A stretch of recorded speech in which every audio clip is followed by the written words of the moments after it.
let's get into some NBA, man, because I saw one of your videos where you was talking about Wemby and how good he is and how the Monstars really exists. Um, and I This year was crazy, it's bro. definitely listen, man, definitely crazy. And I had posted a clip about how I feel like he's better than Kareem Abdul-Jabbar skill wise. I think it's safe to say that Wemby has more skills than Kareem Abdul-Jabbar. Like I think we Mhm. confuse accomplishments with the player, right? Like I don't need to see 20 years of a 7'5" guard essentially to know that he's better than a center who the same person who played this position 20, 30 years ago. I don't need to see that. Absolutely. You know what I mean? What do you think about Wemby, his upside? Like, how do you think that his prototype would change the landscape for centers Yes. moving forward? Yes. I think when you're the first at something, right? Especially in today's league, we're looking at Wemby and we're saying, "Oh, we never seen 7'5" move like this, shoot like this, like catching lobs from one step inside the 3-point line type vibe." Like it's Uh-huh. something that we've never seen before, and 100% correct. What's getting ready to happen? We're getting ready to see people trying to develop the counters and the answers to that. Mm-hmm. And my theory when it comes to it, we see undersized guards find a way to make it shake against other guards that are bigger than them, and guys like Drew Holiday who could guard wings, Marcus Smart who notorious for being able to step outside of their position and guard bigger guys.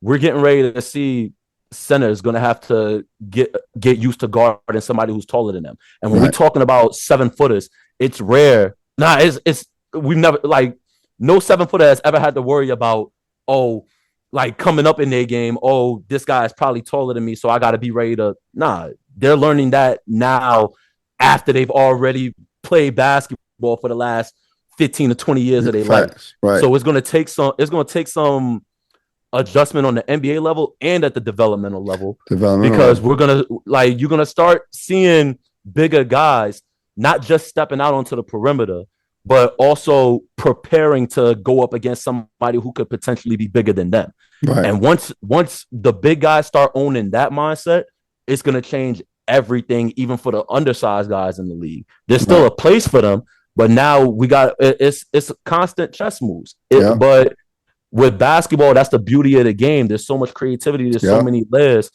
There's always room for something to improve. Yeah. Now I agree with you when it comes to the development part because I remember when I was coming up, if you were a big, you would go on the side with the bigs. You'd be working on your drop Facts. steps and all that stuff. The guards, you're working on your ball handling, shooting, Mm-hmm. and that skill work, they didn't clash. They didn't clash. So, but now you, I actually have a counter to that. I was the guy on my team. I uh was one of the taller guys. I was the most athletic guy. I was the hybrid. I would go and do 2 days out of the week with the bigs, 3 days with the guards, making right, sure that I had inside and outside play. You know what I'm right, saying? The and tweeners. and now you see a tall kid. Now you're not thinking, oh, he's tall. Let's put him down low. Now you see a guy like Wemby. You seeing all these big shooting threes. You like, nah, I can develop him into an actual guard. Like you see a kid that's big for his age, you develop him into a guard now, and I think that's where the development comes. I think that's where the overseas player has an advantage on American players because in America we have this mindset: if you big, just go down low.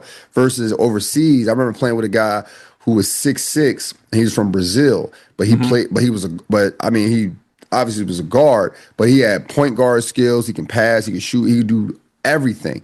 And overseas players or countries overseas, the way they develop their players is they allow them to do everything. They allow them to shoot, pass, dribble, uh, and that's the biggest thing that needs to change in America's development with players. I can agree with you 80% of the way. The only reason I say 80% of the way Uh huh. is because the on the flip side of that, there somebody is going to be the tallest no matter what. Right. And I think when we're talking about the developmental stages, kids now are getting so caught up in, what position am I going to play at the next level, this, at the third. I get that. They should be worried about that. At the same time, you should also know how to dominate your level. You shouldn't shy away from the things that you naturally do better than other people. Right, for sure. Like your size should still be a tool. You should Absolutely. still, and I think the best way is to break it down to them to show how fluid the game is. The same mechanics that a big uses for a jump hook is the same mechanics that you could transfer into a floater. Right, for sure. Like that. My float game is low key bread and butter. Whenever I'm stuck in the paint and I'm a little further out, I know I could palm the ball. I could probably elevate over, use this left shoulder for protection, so they're not blocking it. That jump hook that I learned as a sophomore, being 6'2", as a 6'4" guard, step 2 feet further out. Now that's a floater with the same level of control, same level of athleticism, everything like that. No, I agree. I mean, I'm not saying they shouldn't use their size as an advantage, but my thing shouldn't put yourself in a box. Don't put yourself in a box. That's what I'm saying. Like, coaches is not going to do that no more. Like, for me, I coach. So only time I ever like put a kid in a box, when I say kid, I'm older. So like a high school player can be a kid to me. Only time I do that if I know they're not working hard on the stuff that I'm trying to teach outside of, like, you know, their size or whatever the case may be. So it's like, all right, you don't really, if you were big and you don't really want to work on your ball handling skills, I can't make you want to do that. That's a fact. You know what I mean? Like, I can't make you want to do that. So we just going to make sure you're valuable to the team and in a traditional way, you know what I mean, by just grabbing rebounds and finishing around the rim. I hope we're not getting too off topic, but when it comes to development of the game, the raw fundamentals are sorely lacking, and it takes a certain level of maturity now that I'm a older, you know, I've played 3 years pro now. I'm noticing the guys that are like 6'10" and above, or not even that tall, like 6'8" and above, that you look at and you say, yo, why are you not in the NBA? You know, especially when we're talking about the taller guys, because the reality is they have better opportunity because there's not as many people as tall as you in the world. Right. There's something that's exploitable about their game that's keeping them out. And 9 times out of 10, it's the most basic thing that you learn as a kid, and it's harder to teach as an adult. For instance, catching the ball, securing the ball. How many bigs have you played with that they're so frustrating to play with because they can't catch the ball? But then you see them in open gyms. You see them in their training sessions, and they got a little handle. They could shoot the shit out the ball. They shoot the cover off the ball. You feel me? They could do all of these things, but if you can't get them the ball, if they can't grasp the simplicity of just catching it, then all of that skill is pointless. Yeah. Yeah, that's the thing about American basketball versus overseas basketball. We teach the kids is taught backwards. Right, like you said, they know how to do the hezzy tween and all that, but they don't know how to catch the ball. Like, so many times I'm stopping practice because kids is trying to catch the ball with one hand on a fast break, not understanding, like not understanding. No catch the ball straight into a dribble. It's into a dribble. Like, you're not understanding, bro. Like, it's a fast break, so if you have to pat the ball down and hit the ground, now it's no longer fast. Now you allow the other players to catch up. And those are small, basic details that our kids lack sometimes. And that's where I think we got to change, like the small development stuff. But when you have so many programs and you have so many options, and then you got, for me, I'm older, but you have younger coaches who also feel like they don't want to spend time on the fundamentals, right? So now if a person like myself, if I'm trying to preach fundamentals, now the practice is boring to them because they can go up the street and go to a program where they allow one-hand catches, where they're not counting the turnovers. They don't care. They can do all those things. So I think that's the hardest part about American basketball, is that the kids got so many options, too many opportunities. Younger coaches don't want to teach the fundamentals because it's boring to them as well. And now you got the overseas culture where they do all those things from even when they are pros, even when they pros, they know how to catch. We still do passing drill. We still do passing drill to start every practice. Yeah, like slide, pass it all the way down, finish with a bounce pass. I hate 3-man weave to this day because I go anytime I'm outside of like my teams, or when I go to like combine showcases, whatever, and they leave these showcases, like they always have like the little section of, you know, pay to get in, you know, you didn't play nowhere, we'll give you an opportunity if you pay, right? So they put them through like a mini tryout, and then they'll bring a couple of the guys that have already played in the leagues or whatever over. We doing 3-man weave. Guys is messing it up. This is something that we've been doing since what, kindergarten? Yeah, third grade. You know what I'm saying? It's not a hard concept, but it's the fact that they've always looked at it as boring or whatever, and now once they get to a point where, oh, okay, we don't need to do, they feel like, oh, we don't need to do that no more. The fundamentals never go away though. Right, for sure. Rookie rankings. Where would you rank these guys? Dylan Harper, VJ Edgecombe, Cooper Flagg, John. What's his name? What is his name? Kneppel? Khan. I don't know how to pronounce his last name. Khan Kneppel. My bad. I put wrote John down. My bad. Khan Kneppel. I'm a casual for that. Khan Kneppel. No, you man. No, I'm talking shit. I ain't gonna hold you. It's 82 games, 30 teams. There's no way to keep up with everybody from top to bottom. Right? There's no way. I hate when people get in my comments like I'm one of the people who watch every game. You can't. They all come on at the same time. There's no way. You don't. And some of y'all stay on the East Coast with me. Y'all not up at 1 a.m. watching 8 games at a time and trying to get takes ready for Sports Center the next day. That's not your body, bro. Yeah, big facts. And I'm dead. I tell people all the time. I got a term called surf games.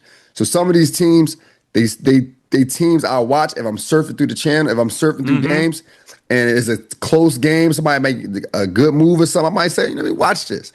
And Charlotte's one of them teams. I ain't gonna lie to you. Man, one of them teams. I'll stop if I watch it. That's the perfect point right there, because I ain't gonna hold you. Khan is at the bottom of this list for me, and it's not because he's not hooping. If you only look at the stats, I think he's shooting the most efficiently out of the 4 that we named.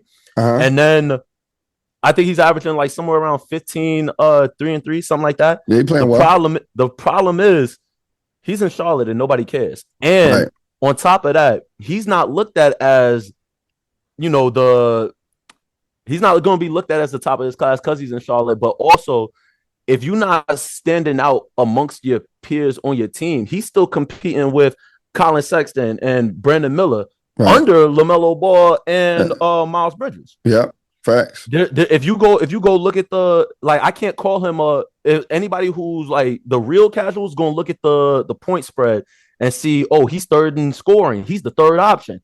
You really watch the game, he's not truly the third option. Right. He's finding his pockets. He's finding his way to click with to fit into this team. And Charlotte's so unserious. Like, it's a lot of opportunity down there now, but it's still early in the season. So still early in the season. It's still early in the season, but if he keeps this up, what my biggest thing is consistency. So I know I'm getting a little off track, but I learned the hard way. I think this was back like 2017, 2018. DeMar DeRozan started the first 15 games of the season averaging 37, and the early MVP predictions had him like, DeMar DeRozan breakout. Yeah, he gonna win MVP by the end of the year. He bringing the MVP back to Toronto, all of that.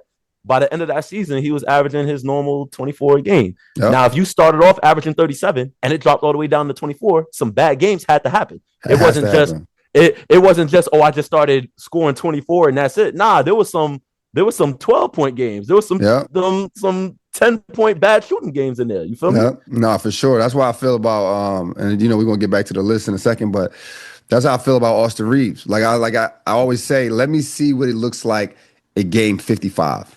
Once identities is figured out and the scouting reports out. Even with the whole LeBron talk, all right, y'all saying is they 8-3. Let's see where they at game 35. Y'all gonna be like, yo, we need LeBron. He taking some weak schedules going on right now. Exactly. And people be so amped up and be like, man, he need to get out of there. We need to get him out of there. Look how funny it looks.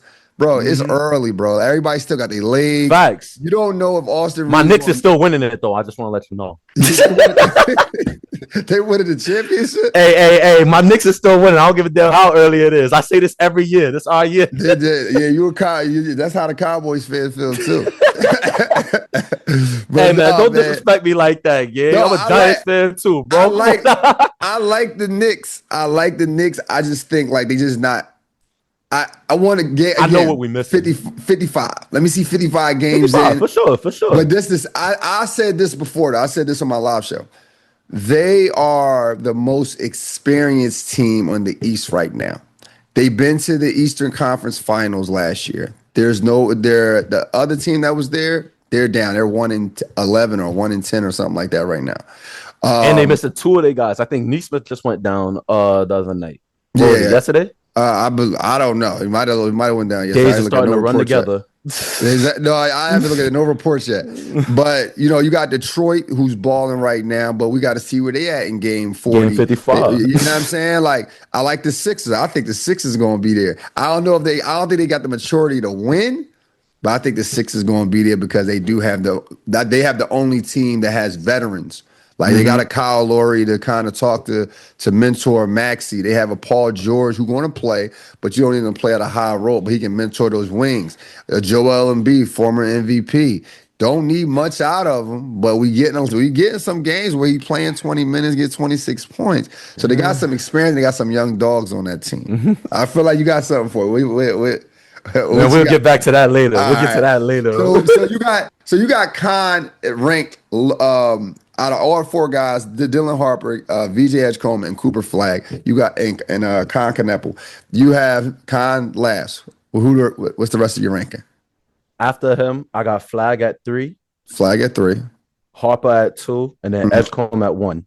I agree. I agree with that. Now Edgecombe at 1 might be a little biased, but the NBA needed a player like him, and he hit the ground running. And it's not just the stats. Why you say it's biased? Why you say it's biased? Because I genuinely I liked him as soon as off draft night. Gotcha. And I'm a big rags to riches kind of guy. We all are. That's what we all go. When you play with a certain level of passion, Russell Westbrook is my favorite player. Right. When I look at VJ Edgecombe, I'm looking at him and I'm saying, yo, he's playing like he don't want this shit taken away from him. He don't want nobody to have no room to take this away from him at all. There's a difference between playing like you have something to prove and then playing like your life truly depends on it. Right. No, for sure. Because when you play like you got something to prove, don't get me wrong, you can still have a little bit of that dog in you. You feel me? Right. It's a whole nother level when you playing like I can't let this opportunity go nowhere.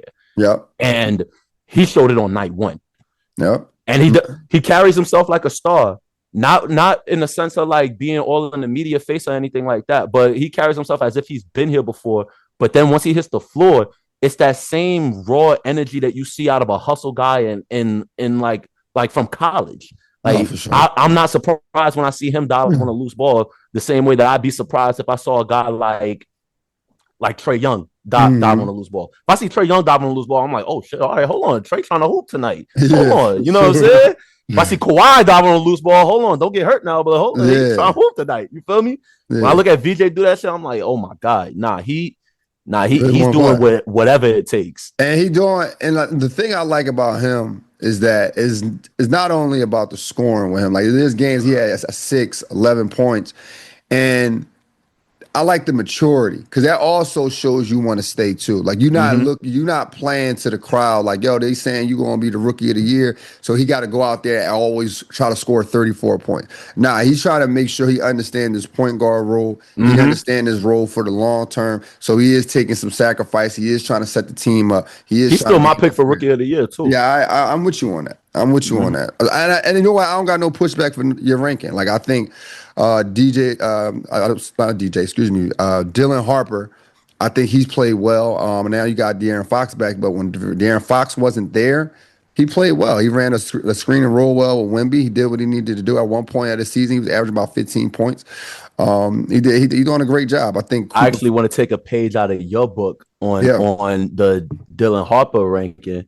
I have him at 2 because he's doing exactly what I expected Cooper Flag to be doing. You feel me? Well, I remember you gave the take on Cooper Flag, and I 100% agree with it.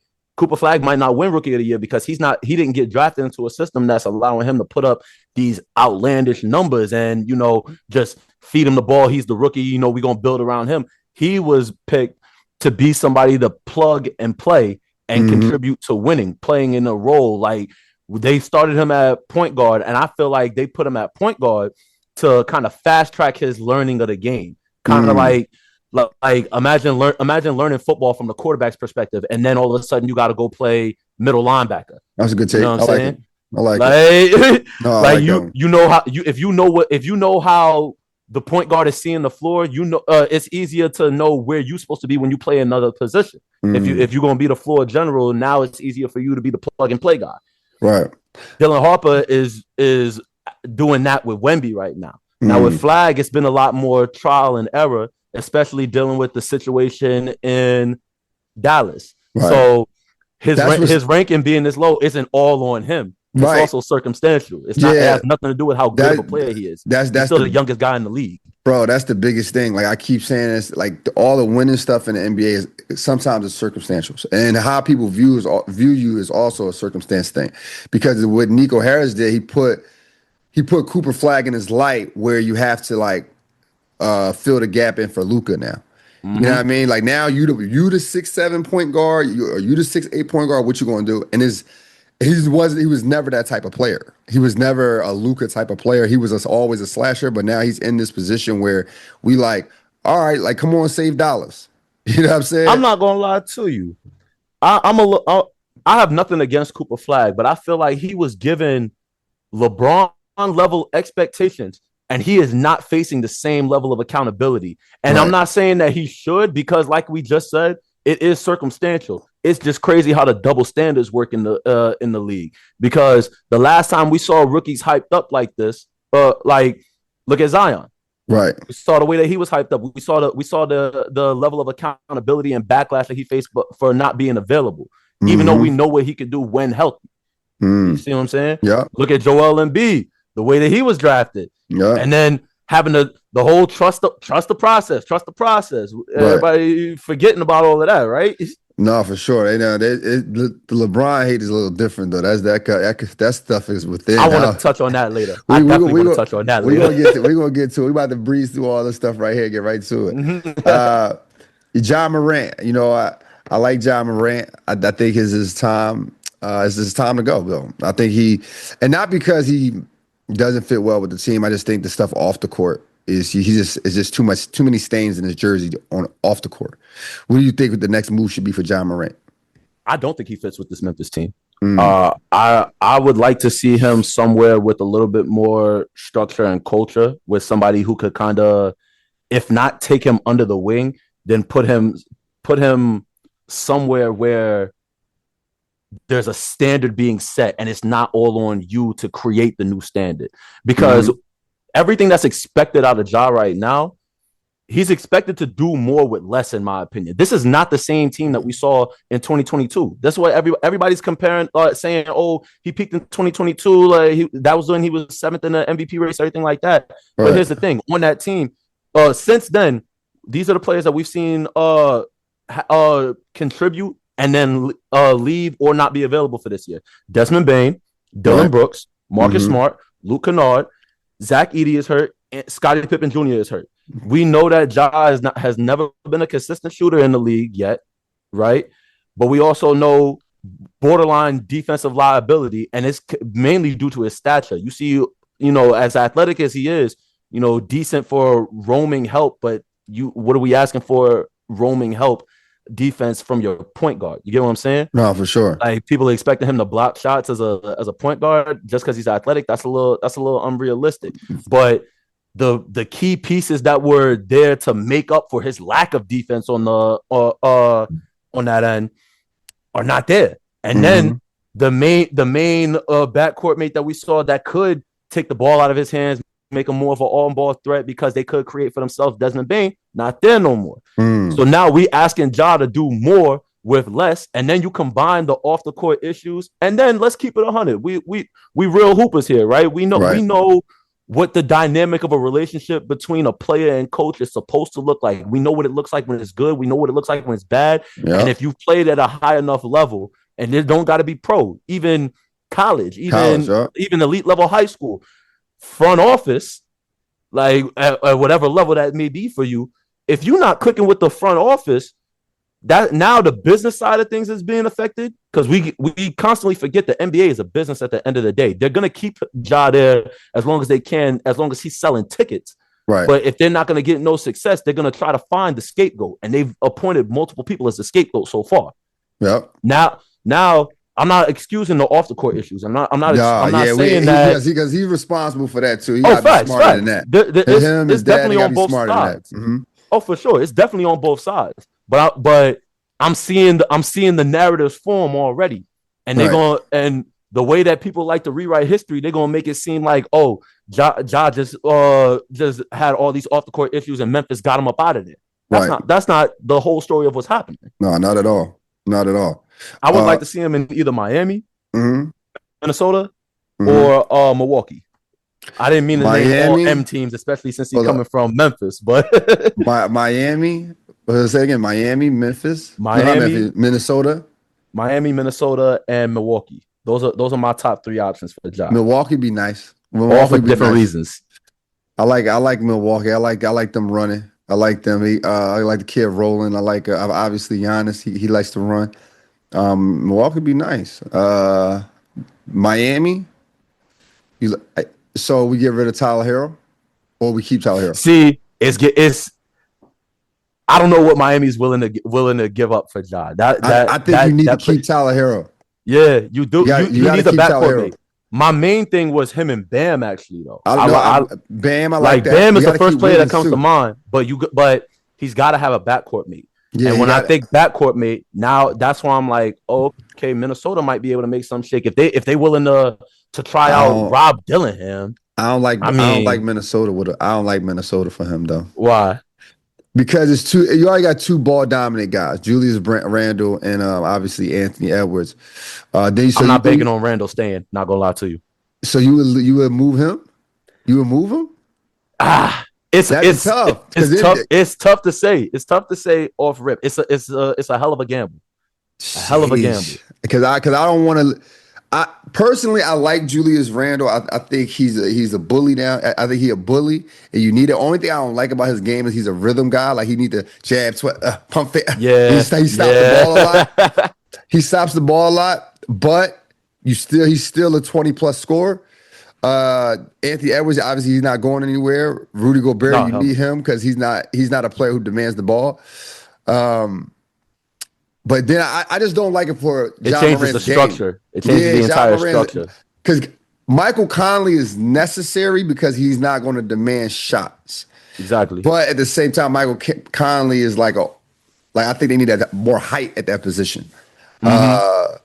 But I say this about Rob Dillingham and Bones Highland. Those 2 guys are good with the basketball, but those 2 guys, when you put guys like that, like Rob Dillingham and Bones Highland, you put those in like championship contending teams, it kind of hurts them in a way because they got to play a role and they don't get a chance to showcase their skill over the last 2-3 years. That's a fact. So you want to put them in places like a Wizards where where they can kind of build confidence or whatever, and then teams can go get them like, yo, we know what you can do. We want to bring you over here for a championship versus like putting them in a role, pigeonhole. It makes you feel sorry for the guys that had star expectations, star level talent.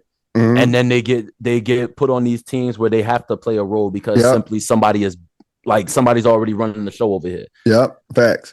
So I'm sure Rob Dillingham could probably come to Memphis and do damage. Facts. Those guys, Bones, all those guys can come over or go over to Memphis and do some work. But I do like the Ja Morant to Miami thing. If you can keep a Wiggins, a Ware, Bio. And what else? Harrow. You keep those guys. That's a great fit for him. It's gonna come down to either what Miami's willing to give up and how bad they want Ja out of Memphis. Right. And they look like they want him out of there pretty bad right now. But as long as he's selling tickets and selling sneakers, I mean, the NBA is still a business at the end of the day. And he got the hardest shoes out right now. He got the hardest. Best hoop shoe on the market. I got 4 pairs of them. I'm not going to lie to you. He got the hardest. My custom right just came in the mail yesterday. Yeah. Best hoop shoe on the market. So let's get into it, man. Now I see his content. I mean, I know you like LeBron, but I want to know your top 5. Who your top 5 like all time?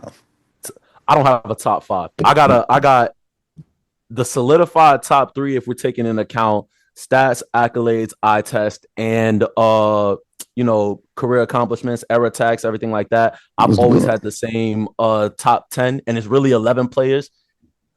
But 1 through 3, well, 1 and 2 is Mike and Bron. They ain't going Facts. nowhere. I don't care who you have at 1. Don't care Right. who you have at 1. I Okay. personally have just recently switched it up and put Bron at 1, and we'll talk about that later. No, talk about it But now. Why Bron? So you had Mike and Jordan is 1 and 2 for you. You recently put it to Bron is number 1 now. Why is it? How did Bron get in front for you? Bron is breaking biological athletic standards playing this long. Right. And he's not just playing. He still has the same, like maybe a step lower of the expectations that he's had for his entire career, to the point where I'm watching Jeff Teague's podcast and they questioning, is Bron going to get like a retirement tour? Are we going to be able to see like, Bron, like it's Bron's last game. We just all go like tickets is 10,000. Let's just go watch him hoop, whatever. Right. Like how Kobe, like won't nobody worry about Kobe joint. making the playoffs or nothing like that in his last year. It was, let's take the time to appreciate the career. Right. Bron might not have that because he's simply still that damn good. Right. No, for sure. For sure. And it's detrimental to an extent, but it also speaks on the greatness. You got to take the bad with the good on that. Yeah, for sure. So my thing with that. My thing. Go ahead. I didn't mean to cut you off. Yeah, that's your word. Go ahead.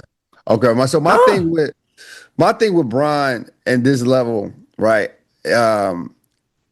Like you said, when Kobe was on his farewell tour, nobody cared if he made the playoffs. When Michael Jordan came back and played for the Wizards, we were just happy to see Michael Jordan play again. Facts. With LeBron is that because he's still good and he got to be on a competitive team. He got to be on a contender Too good for team. his own good. Exactly. So everyone's going to always rank him. So he's about to be 41 right now, and you're still looking at him like, man, we want to see that shit you did in 07. We want to see what you did in 2018. Since you still the top guy, since you still first team, second team NBA, we want to see what you did do it again. Do it again. and the thing that people don't understand is that he's still older. Like, yeah, he's still gonna have now. He's not gonna be able to move exactly the same, but he's just so good. The casual fan don't know the difference. Exactly. They don't know the difference in that. They don't understand youth in basketball versus like I understand basketball. Let me ask you a personal question real quick. When's the last time you hooped? Shit. Probably 8 months ago. I'm about to tell you why though. Because I tore my ACL 5 years ago. I didn't get surgery. So when I do hoop, I'm hooping with a torn ACL, but I box for my condition and stuff like that. So that's why I haven't played basketball. I mean, I might shoot around, but I coach every day. I've been coaching. You letting the ACL heal on its own rather than well, the thing is, I didn't want to go through that process of the rehabilitation part of it, right? Like I didn't want to go through that. I didn't want to go through 9 months, and then it happened during COVID. So, or right before COVID. So I didn't want to go to the hospital. I didn't want to be in and out of the hospital. And I'm like, bro, I'm a weekend warrior. Like I don't got no season next year to be getting no surgery and nothing like that. And the doctor was like, yo, build some muscle around it. As long as you keep muscle around it, and as long as you keep conditioning it. That was cool. So I could still run. I was on a treadmill yesterday doing 4 miles. If you don't mind me asking, like you said, you've been saying you were a little older. How old are you? I'm 40. I had you way younger than that. Damn, yeah, okay. Yeah, I'm 40. No. So you know how it feels after a hoop, like your last hoop session, how you was feeling? That's why I tore my ACL. I'm 27 years old. If I play 3 hard days back to back, I'll be sitting there like, yo, ain't no way this the same basketball Bron been playing for the last 40 years of his life. So when I see how he's able to still maintain this physically, right, at this level, and then not only is it the physicality of it, being able to maintain everything, but he's still not just impacting the game, but like having, like we've been saying, he's so good that we have that expectation of, okay, like you're not allowed to just go to a trash team for a retirement tour and average 30, because your 30 is contributing to wins. You've always played winning basketball, and he still plays winning basketball. And I love the versatility that we see within LeBron, not just in the moment, like Bron could do, like Bron is an all-around player, but we've also seen versatility within his career and how he's approached the game, and in the sense of now we see the post stage. We see the game becoming a lot slower, like down to the design of the shoe. You Yeah, look at the bronze that they put out now. I got the bronze 23s. they tough And too. I just said in this most recent video, as fire as these shoes are, yeah, these is definitely built for like year 23 LeBron, because Mm-hmm. comfort and support is like the main character of this shoe. No, No for cap. sure. And the thing is, I said this the other day. People got higher expectations for Bron at 41 than they do themselves. Yeah. They do their favorite player. Like Yeah. y'all want this man to be like that's how good he is though. And I don't think people understand that. I think people look at like they want to hate him so bad, but you're not realizing that you still got a high expectation of a 41-year-old hooper, bro. That's how good he is. When all the other players you're talking about, a Jordan, Kevin Garnett, Mm-hmm. Tim Duncan, Dirk Nowitzki, Vince Carter, Kobe Bryant, all played 20 years. I mean, not so much of Jordan, but with Jordan being everybody's favorite player, you didn't have his expectations of this guy. You Nah, not at all. and I think LeBron, I mean, he's just a testament to greatness to me. I I have nothing else to add to that. But we talking top 10, my fault. You good? 1 and 2 is Braun and Jordan. And then at 3 solid, I got Kareem.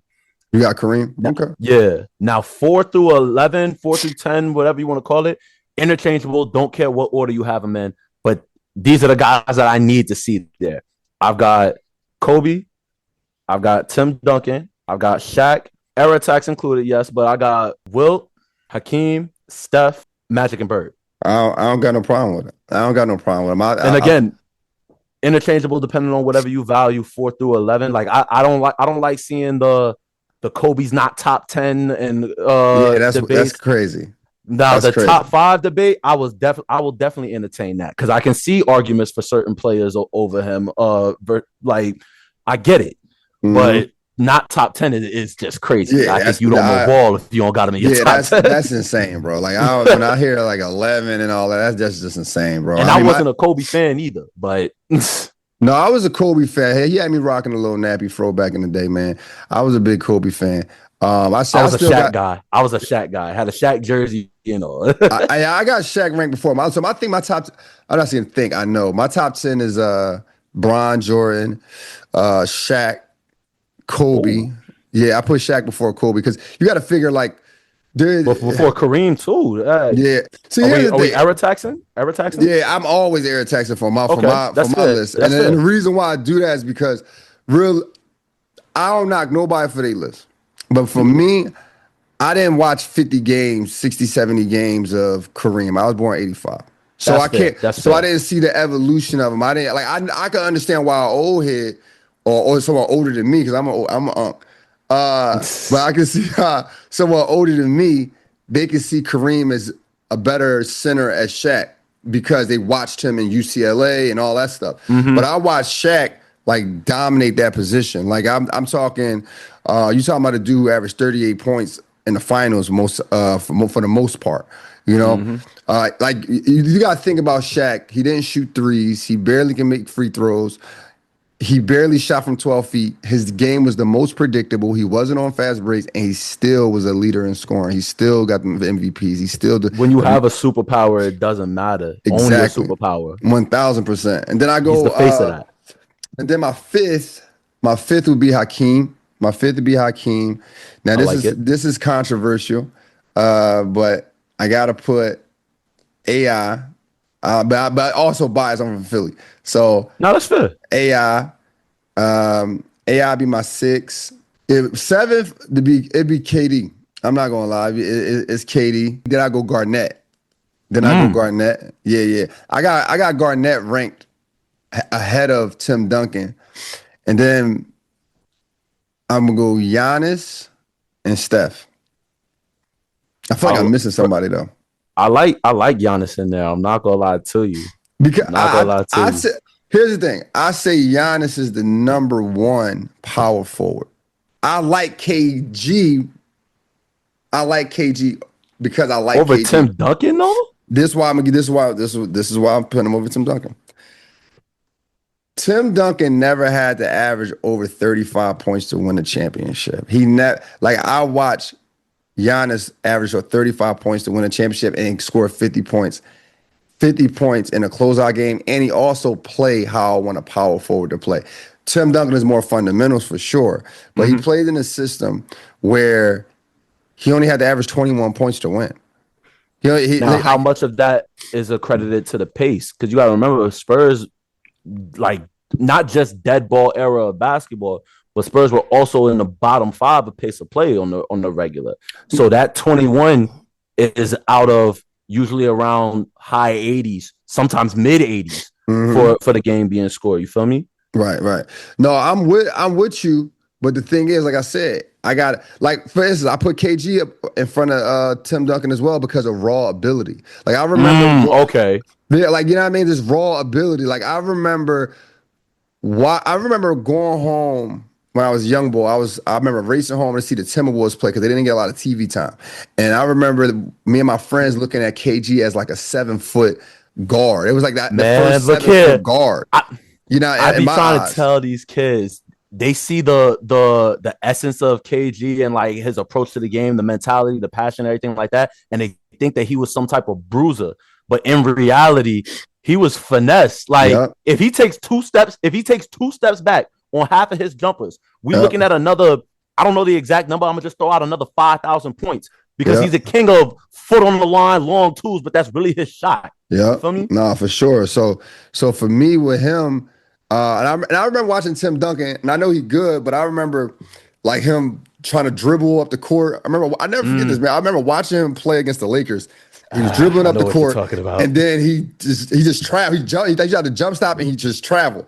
And it's like, see, like how can I put that ahead of Giannis, who I know going to push the basketball on a break and then run through guys and dunk it? How can I put that in front of KG, and I know he can push that basketball and make decisions? And then KG also came from high school. You look at him and Tim Duncan head-to-head matchup, I think they like 1 rebound apart. Everything else is the exact same, identical. And KG was able to figure it out as a high school player versus coming into a system like Tim Duncan. So I like the raw ability of play. That's why Allen Iverson's in there, because he just feel that. I'm seeing where the values lie within your list. Like I had said before, my list, I'm taking into account accolades, stats, how the career played out, factoring a little bit of eye test, and then error attacks, everything like that. I'm seeing the main value of your list being raw ability and how they and then leading into how they capitalize off of that. Because everybody in your list, like, the most talented players, obviously, but they've also accomplished something throughout their careers as well. There's nobody in, like, I don't see no, like, who's somebody who's mad talented, but just, like, all due respect to Tracy McGrady, I'm like, it could have been easy for somebody to say, "Oh, Kobe, then T-Mac," and because you still got to be able to make something shake. No, and you know, as raw as he was. Part of my list too is like, all right, we real hoopers. Me and you hoop. You playing basketball at one of the highest levels. You play basketball further than me. You know how hard it is to come in as a pro and then actually put your footprint in the game as a pro immediately. Michael Jordan did that. LeBron James did that. Allen Iverson, first year, did that. Kevin Garnett was considered a ticket, raw ability. All those guys came in, and it's hard to really replace. Now, Kobe Bryant didn't go. He came off the bench, but at the same time, he worked his way up. He changed the game of how we look at work ethic. Kobe is the most unique out of all the stars. And when people talk about his career, I don't like the over glamorization of his career because it diminishes the beauty of it. We got to see him play multiple roles and find success in each role, almost as if like his career damn near played out like a My Career storyline. Like, came in rookie out of high school, not really having the most opportunity. We talking 7 points a game that first year. Just another average rookie, but still high hopes. Then he gets an opportunity the next year, becomes an all-star, youngest all-star ever at the time, right? Yeah. When you go back, and this is why I talk about, a lot of people like to rewrite history. Kobe didn't make the all-star game strictly off of his stats, because in all honesty, he was putting up the same, a little bit worse, honestly, but same stats as Jeff Hornacek on the Jazz Uh-huh. with John Stockton and Karl Malone, right? Mm-hmm. But we saw the potential of what he could be. On top of that, he's doing this as the youngest player in the league. No, for You feel sure. me? For sure. For Like, sure. and then we saw the development. Like, yes, he was second option to Shaq, but then eventually he got to the point where, okay, like I'm a little too good to just be looked at as a second option. So Yeah. now it's 1-2 punch, 1A, 1B. He doesn't Mm-hmm. settle for that. He wants his team. He wants to be the guy. Yep. Then we got to see he got his reality check, what it really takes to be the guy. Oh, Yep. I'm averaging 36 a game, whatever, but we not winning shit. Right. So now I need to learn how to be a better teammate. I need to learn how to take all this gravity that I have and make my teammates stretch as well. Facts. That's when you see everybody who want to talk about clutch gene and everything like that. Kobe passed the ball to Ron Artest in the clutch. Yeah. And had to have that trust in your teammate in order to get it done when you're the main guy. It's different when you're the main guy versus having the best player in the world and Shaq on your team as well. You feel me? That's a tough task. That's a tough task to be able to get that. And you got to figure too, the paint most times clogged up because Shaq down there. Shaq wasn't stretching the floor, so he had to pick and choose when he wanted to score. He picked the right, and most times he picked the right decision. So a lot of my guys on my list is always going to be about raw ability, what they did when they first came in the league. But sometimes people can change my mind, like a guy like Steph Curry. Steph Curry in my top 10. But he came. I hated Steph Curry for the longest. He definitely changed my mind.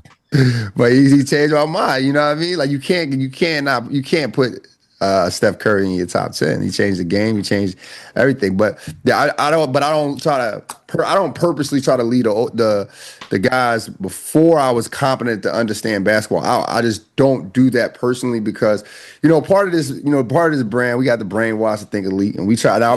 I try to use the tool of basketball to help not say mold, but try to show people how like the media kind of push people to like for sure. stuff. So I I want people to think for themselves. Like if I didn't see Magic Johnson play over 3 seasons, I'm not gonna put Magic Johnson in. I know he was great. I know he broke barriers. I know all those things, but I'm not gonna put him in there. Like I remember my old head told me this. I remember saying Isaiah Thomas was one of my favorite point guards, but I was like 13 years old. And my old head was like, yo, why Isaiah Thomas your favorite point guard? You never even seen him play. But I'm like, see, you know what I mean? Like for me, I didn't see him play in person, but I grew up on the hardwood classics, and my grandfather's a coach. His parents played as well. There you go. Back to like my family background, basketball. I grew up having to watch those old games. Like got you. Okay. In the basement, full tapes, like random NBA games, like most random NBA games, just on tape for no reason. And he's sitting me down.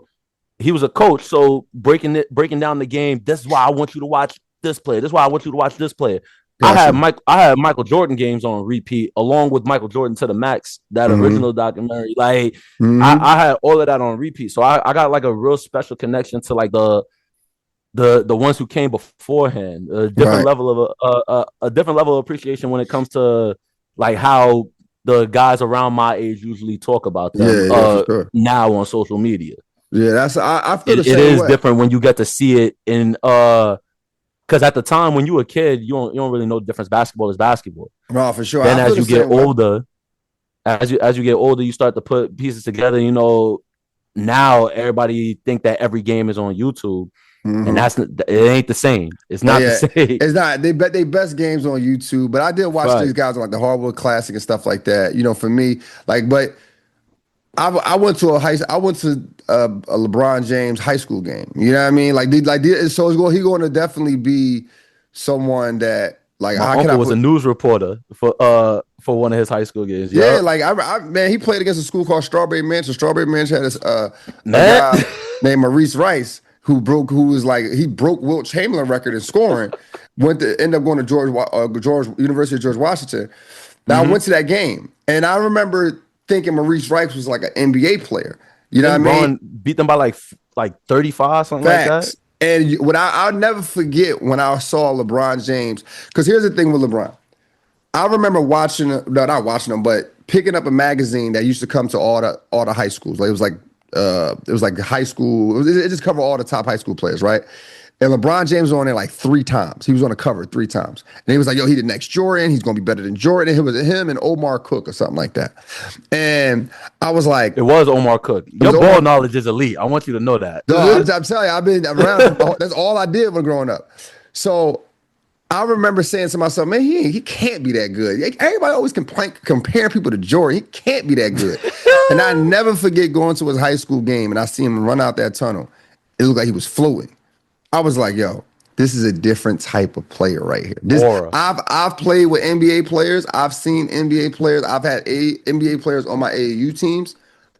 But when I see him play, I'll never forget he did a move, in and out crossover, had his one hand on the backboard, dunked it, and then he was like, how y'all like that crossover? I was like, yo, this guy is different, bro. I know exactly what clip you're talking about, too. That's the worst part. It's in the More Than the Game documentary too. It's a still shot. Like they didn't give no context to this move, but by the end he had dunked it, but then also had a hand on the outside of the backboard, almost to like catch himself and put himself back on balance. Yeah, and you don't see high school guys doing that. Yeah, so like stuff like that. Like even with Kobe Bryant, I remember Kobe Bryant played in the Sunny Hill League.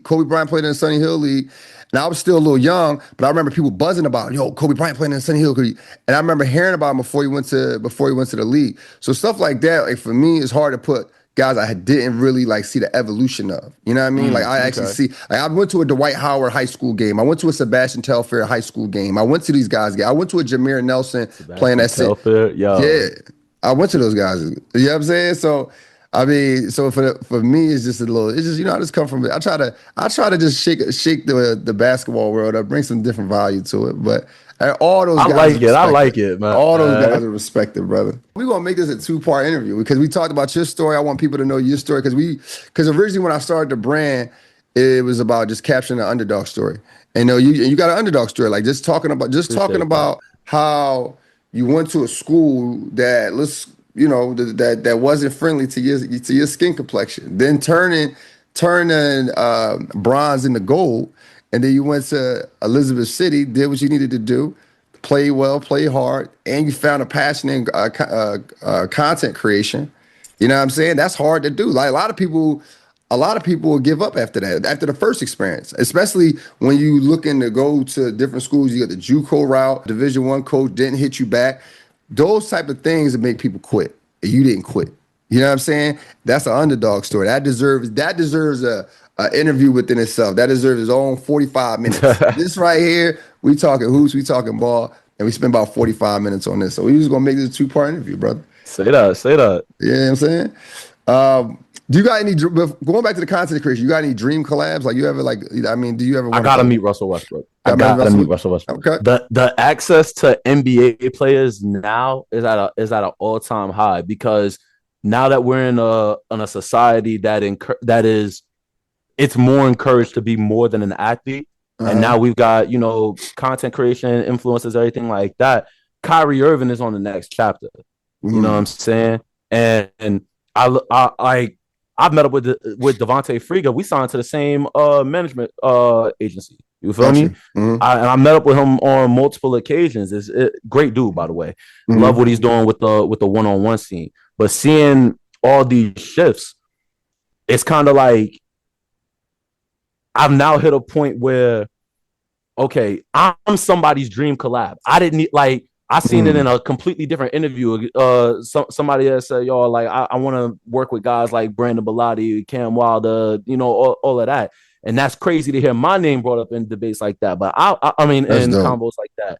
But I need to meet my favorite player. So you need to meet my favorite player. You lucky. People want a dream collab with you. Everybody want to debate with me. I wake up to some hate, to some crazy stuff in the morning. I had to kill the hate. I do all of my basketball debates and everything that I do for that content. It happens on live, and I make it very well known. When you step into this live, number one, I get a lot of kids that follow me. So the first thing that I have to let them know is, yo, if you don't have like you as your profile picture, whatever, do not come in here talking crazy. Right. And then when I respond, to you with that same energy, you want to fall back on, oh, bro, you arguing with a kid. No, like I'm telling y'all straight up right now, if you a kid, I will treat you as such. But Right. but if you're gonna come in here and talk like an adult and then hide behind a profile picture that makes you seem like an adult, you need to be ready Yeah. for an adult response. Yeah. Because that's what you're asking for. You Fact. feel me? Nah, for But sure. then beyond that, I like barbershop vibes. I like getting passionate about talking ball because it's something that's bringing the entire community together. And to the untrained eye, somebody's going to look at that and think, oh, why is he angry? Why is he getting loud? This, that, the third. I can't help that I'm from New York and I just got a loud voice Yeah. naturally. Brooklyn. But on top of that, like when you passionate about something, like when we in the barbershops, like I've been seeing this since I was 4 years old. When it was oh, Jordan, ain't nobody ever gonna touch Jordan. Nah, Braun gonna do this, that, the third. Oh, nah, Kobe versus Jordan, nah, all of that. Dudes was full sweat up in the barbershop, clapping their hands, doing it's part of the culture. It's part of the culture. Exactly, it's part of the culture. So I've tried my best to bring that essence of my life to live on TikTok and try to pass it down with caution to the next generation because I think like with all the as in a post-COVID world where now you can't even go to a barbershop the same way. Barbers have their own studios and it's charging you $150 for a cut when it used to be 20. Yeah, facts. They not getting those same vibes. They're not getting those same combos. I'm old enough to remember when it was 10. Like I remember the shape up, the lineup was 5. Lineups was 5. Lineup was 5. I'm telling you, just knock off the bulk and line me up real quick. Like I pay 70 for the lineup. 70 for a lineup, yo. I got my own clippers. I give my guy 70 regardless of what I get. Like that's because you a good dude and you.